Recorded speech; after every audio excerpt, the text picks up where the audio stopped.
क्या आपने कभी सोचा है कि 170 मील प्रति घंटे की रफ्तार से उतरते समय हवाई जहाज के टायर बिना फटे कैसे रहते हैं? जरा सोचिए, एक भरे हुए हवाई जहाज का वजन बस कुछ टायरों पर आता है, फिर भी वो कभी फेल नहीं होते। ये कैसे होता है? ये एक बहुत ही इंटरेस्टिंग सवाल है और इसका जवाब इन टायरों को बनाने में लगने वाली इंजीनियरिंग और मटेरियल साइंस में है। चलिए, एविएशन टेक्नोलॉजी के इस कमाल के बारे में और जानते हैं। हवाई जहाज के टायर आपकी कार के टायर जैसे बिल्कुल नहीं होते। इन्हें एक्सट्रीम कंडीशंस झेलने के लिए बनाया जाता है। बहुत ज्यादा वजन, बहुत तेज गति और लगातार लगने वाला झटका। ये टायर एविएशन इंजीनियरिंग के सबसे ज्यादा इम्प्रेसिव पार्ट्स में से एक हैं। कार के टायरों के विपरीत, जिन्हें स्मूथ सड़कों पर आराम और टिकाऊपन के लिए बनाया जाता है, हवाई जहाज के टायरों को सबसे कठिन परिस्थितियों का सामना करना पड़ता है। इन्हें मजबूत, भरोसेमंद और बहुत ज्यादा दबाव में भी काम करने लायक होना पड़ता है। तो ये टायर कैसे सरवाइव करते हैं? सबसे पहले इन्हें आम हवा की जगह नाइट्रोजन से भरा जाता है। नाइट्रोजन बहुत ज्यादा तापमान और दबाव में ज्यादा स्टेबल रहता है। देखिए, जब एक हवाई जहाज उतरता है तो टायरों पर बहुत ज्यादा फ्रिक्शन होता है, जिससे वो जल्दी गर्म हो जाते हैं। अगर वो आम हवा से भरे होते तो अंदर की नमी खतरनाक एक्सपेंशन पैदा कर सकती थी, लेकिन नाइट्रोजन चीजों को स्टेबल रखता है। यह स्टेबिलिटी बहुत जरूरी है, क्योंकि प्रेशर में कोई भी बदलाव बहुत बड़ी दुर्घटना का कारण बन सकता है।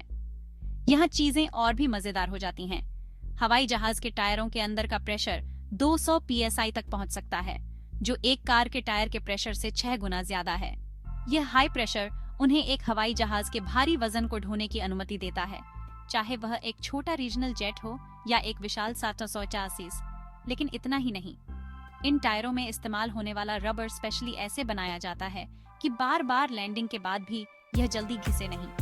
रबर के कंपाउंड्स को कट्स, एब्रेजन्स और लैंडिंग के दौरान पैदा होने वाले हाई टेम्परेचर्स को सहने के लिए बनाया जाता है।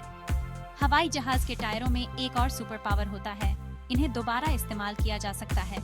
एक निश्चित संख्या में लैंडिंग्स के बाद टायरों को रिट्रीटेड किया जाता है, जिसका अर्थ है कि रबर की बाहरी परत को बदल दिया जाता है और टायर फिर से एक्शन के लिए तैयार हो जाता है। कुछ टायरों को बदलने से पहले 7 बार तक रिट्रीटेड किया जा सकता है। यह प्रक्रिया न केवल पैसे बचाती है, बल्कि यह भी सुनिश्चित करती है कि टायर अच्छी स्थिति में रहे और एक नए टायर की तरह ही सेफ्टी और परफॉर्मेंस प्रदान करते रहे। किसी भी हवाई जहाज पर लगाने से पहले इन टायरों का कड़ा परीक्षण किया जाता है।